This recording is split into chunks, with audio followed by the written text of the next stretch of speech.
মাননীয় কর্মদক্ষ মুখ্যমন্ত্রীর নেতৃত্বত এই জনমুখী ভবিষ্যৎদর্শী আর জনকল্যাণমূলক বাজেট প্রতিজন অসমবাসীর বাবে প্রাপ্তির নতুন প্রত্যক্ষা কঢ়িয়াই আনিব। ইয়ার ক্ষেত্ৰত আমি কব বিচাৰিছো 2025 আৰু 26 চনৰ বাবে অসমৰ মুঠ ৰাজ্যিক ঘৰুৱা উৎপাদন GSDP বৰ্তমান মূল্যত 7,41,626 কোটি টকা হ'ব বুলি প্ৰকল্প কৰা হৈছে, যিটো 2025 আৰু 24 আৰু 25 চনৰ তুলনাত 15% বৃদ্ধি পৰিমাণ আমি ধৰিব পাৰোঁ। 2025 আৰু 26 চনৰ ব্যয় 1,55,985 কোটি টকা হ'ব বুলি অনুমোদন কৰা হৈছে, যিটো 2024 আৰু 25 চনৰ বাজেটৰ অনুমানতকৈ 8% বৃদ্ধি কৰা হৈছে। 25 আৰু 26 চনৰ বাবে লাভৰ পৰিমাণ 1,55,829 কোটি টকা বুলি অনুমান কৰা হৈছে, যিটো 24 আৰু 25 চনৰ বাজেট তুলনাত 5% বৃদ্ধি কৰা হৈছে। এতিয়া আমি 2025 আৰু 26 চনৰ ভিতৰত ৰাজহ যেটো ঘাটি শূন্য দেখুৱা বেলেন্স বাজেট আমি দেখা পাইছো। 2025 আৰু 26 চনৰ বিত্তীয় ঘাটি GSDPৰ 3.69%। ইয়াত লিখা আছে 27,398 কোটি টকা লক্ষ্য নিৰ্ধাৰণ কৰা হৈছে। আৰু 2025-26 চনৰ ভিতৰত আনুমানিক মূলধনী ব্যয় 29,414 কোটি টকা দিয়ে, যিয়ে 2024 আৰু 25 চনৰ বাজেটৰ অনুমানতকৈ 11% বৃদ্ধি দেখুৱাইছে।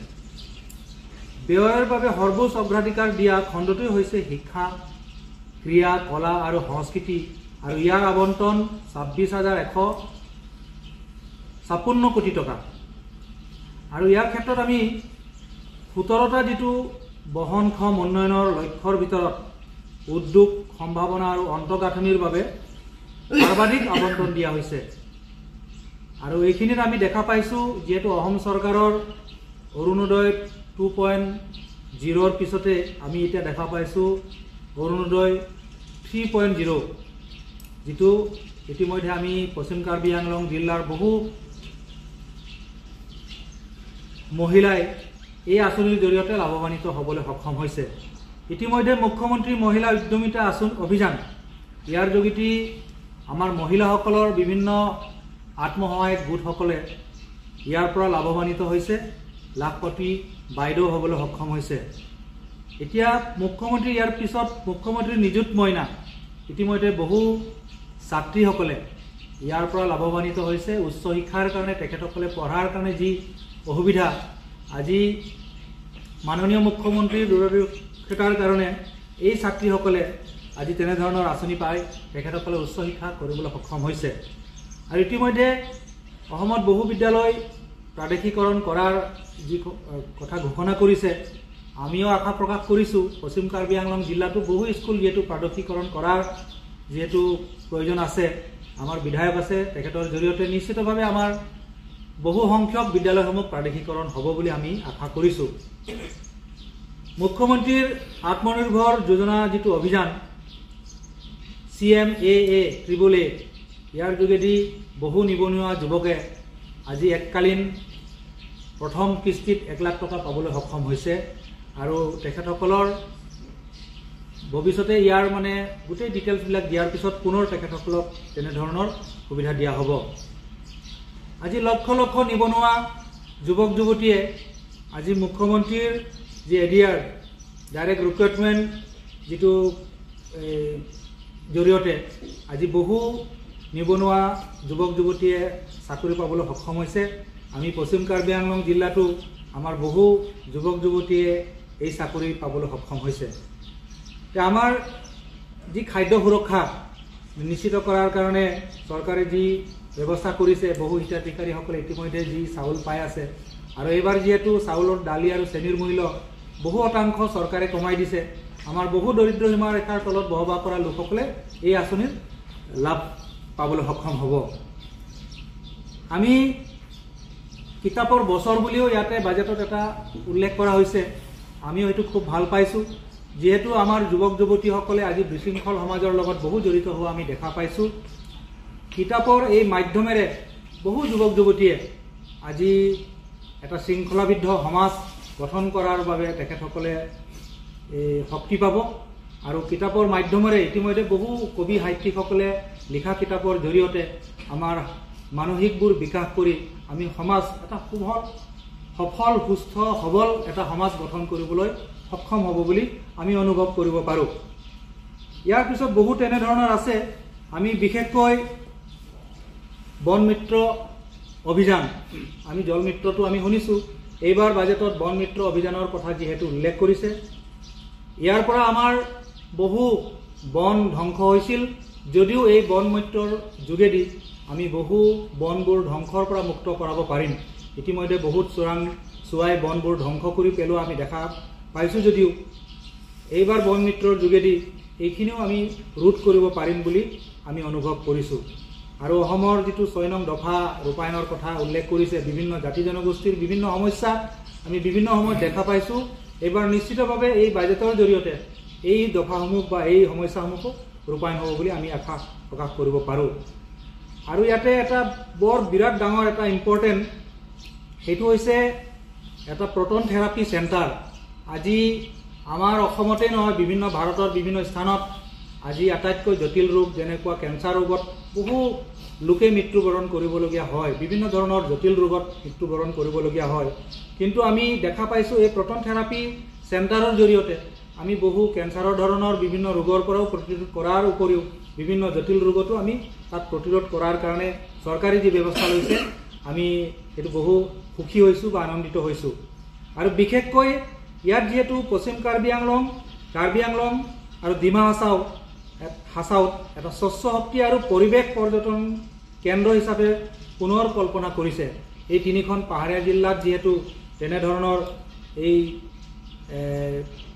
বস্তুবিলাক যিহেতু আমাৰ পটেনচিয়েলবিলাক আছে, সেইকাৰণে নিশ্চিতভাৱে ইয়াত এই সুবিধাখিনি চৰকাৰে এই ধৰণৰ বিষয় ইয়াত উত্থাপন কৰাৰ কাৰণে বাজেটত আমি পশ্চিম কাৰ্বি আংলংবাসী হৈ খুবেই আনন্দিত হৈছোঁ।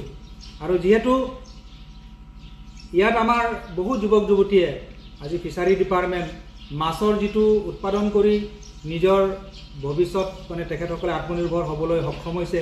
কিন্তু মাছৰ যিটো খেতিটো আমাৰ পশ্চিম কাৰ্বি আংলঙত তেনেকৈ বৰ নাই, যদিও কণী আৰু গাহৰি মাংসৰ উৎপাদন যিহেতু আমাৰ ইয়াত পাহাৰীয়া জিলা, গাহৰি মাংসৰ উৎপাদন বহু বেছি ইয়াত যিহেতু আছে। বহু লোকে গাহৰি পোহপাল কৰি ইয়াত বহু উৎপাদন কৰিবলৈ সক্ষম হৈছে। আৰু দুগ্ধ উৎপাদনতো বহু লোকে আজি উঠি অহা প্ৰজন্ময়ো তেনেধৰণৰ কাৰ্যত নিজকে স্বাৱলম্বী হ'বলৈ সক্ষম হৈছে। আৰু আমি যিটো ভূমি নীতি সংস্কাৰ, এই ভূমি নীতি সংস্কাৰ কৰাৰ কাৰণে আমি অসম চৰকাৰক ধন্যবাদ দিব লাগিব। আজি অসমৰ বিভিন্ন ভূমি বিভিন্ন বাংলাদেশীৰ হাতত যাবলৈ ধৰিছে, সেইখিনিক আজি কিন্তু এই ভূমি নীতি সংস্কাৰৰ জৰিয়তে কিন্তু ইয়াক কিন্তু ৰোধ কৰিবলৈ সক্ষম হৈছে। তাক আমি কিন্তু ধন্যবাদ জ্ঞাপন কৰিব লাগিব। কাৰ্বি আংলঙত কিন্তু ভূমি নীতিটো ইয়াত নিজস্ব এটা অধিকাৰ আছে। ইয়াত কাৰ্বি আংলং স্বায়ত্তশাসিত পৰিষদৰ নিজৰ যিহেতু এটা অধিকাৰ আছে, ইয়াত নিজস্ব হিচাপে এইটো থকাৰ কাৰণে ইয়াত তেনেধৰণৰ অসুবিধা হোৱা আমি দেখা পোৱা নাই। কিন্তু যি কি নহওক এইখিনি খুব ভাল হ'ব বুলি আমি অনুভৱ কৰিছোঁ। ইতিমধ্যে মুম্বাই আৰু দিল্লীত নতুন অসম ভৱন আকৌ নিৰ্মাণ কৰাৰ যি কথা চিন্তা কৰিছে, ইয়াত আমি আমাৰ অঞ্চলৰ পৰা বহুত যুৱক যুৱতীয়ে উচ্চ শিক্ষাৰ কাৰণে সেই স্থানবিলাকত যেতিয়া যায়, তাত কেতিয়াবা থাকিবৰ কাৰণে বহুত অসুবিধা আমি দেখা পাইছোঁ।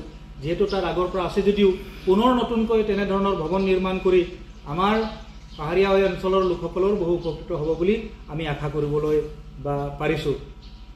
তেনেধৰণৰ আমাৰ সাংস্কৃতিক গৌৰৱ ঐতিহাসিক সংস্কৰণৰ যিটো পোষকতা কৰিছে, ইতিমধ্যে আমি অসমৰ যিটো বিহুৰ এটা নৃত্যই গোটেই পৃথিৱীক বা গিনিজ বুক ৰেকৰ্ড কৰিবলৈ সক্ষম হৈছে। এই সেইদিনাখনো আমাৰ চাহ জনগোষ্ঠীৰ লোকসকলৰ জৰিয়তে ঝুমুৰ বিনন্দনীয় এটা সংস্কৃতিৰ জৰিয়তে আজি গিনিজ বুক ৰেকৰ্ড কৰিবলৈ সক্ষম হৈছে। তাত আমি তেখেতসকলক শুভেচ্ছা জ্ঞাপন কৰিছোঁ। আমিও নিজকে এটা গৌৰৱবোধ অনুভৱ কৰিছোঁ। অসমত বিভিন্ন সংস্কৃতিবোৰ আছে।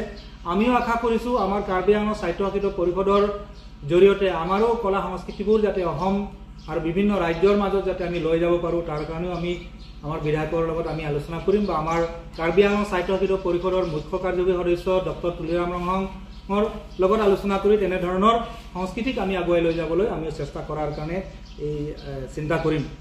যি কি নহওক আমাৰ আটাইতকৈ এটা ডাঙৰ বিষয়টো আমি দেখা পাইছোঁ অসমত মহাকাশলৈ অসমৰ নিজৰ জাপ মানে এইটো এটা উপগ্ৰহ অসমৰ নিজস্ব এটা উপগ্ৰহ থাকিব। এই উপগ্ৰহৰ জৰিয়তে আমাৰ যিটো অসমৰ বিভিন্ন ধৰণৰ সীমা সমস্যাৰ উপৰিও বিভিন্ন ধৰক চোৰাংচোৱাৰ এই বিষয়বিলাক আমি কিন্তু কিবা কৰিব পাৰিম বুলি অনুভৱ কৰিছোঁ।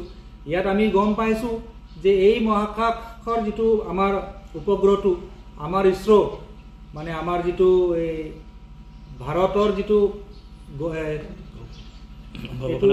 গৱেষণা প্ৰতিষ্ঠানৰ লগতে এইটো জড়িত থাকিব তেখেতসকলৰ লগত যেহেতু জড়িত থাকিব নিশ্চিতভাৱে আমি এই উপগ্ৰহৰ জৰিয়তে আমাৰ সেই সমস্যা ভূমি সমস্যাই হওক বিভিন্ন ধৰণৰ মানে চোৰাংচোৱাৰ কিবা সমস্যাই হওক বিভিন্ন সমস্যাৰ পৰা আমি উপকৃত হ'ব পাৰিম বুলি আমি আশা কৰিছোঁ। আৰু আমাৰ কাৰ্বি আংলঙত যিহেতু সীমা সমস্যা বহুত আছে মেঘালয়ৰ লগত সীমা সমস্যা নাগালেণ্ডৰ লগত সীমা সমস্যা আমাৰ অন্তঃজিলাৰ লগতো কিছুমান সমস্যা আছে সেইখিনিও নিশ্চিতভাৱে আহি থকা দিনত কিন্তু সেইখিনি সমাধান হ'ব বুলি আমি আশা কৰিব পাৰোঁ।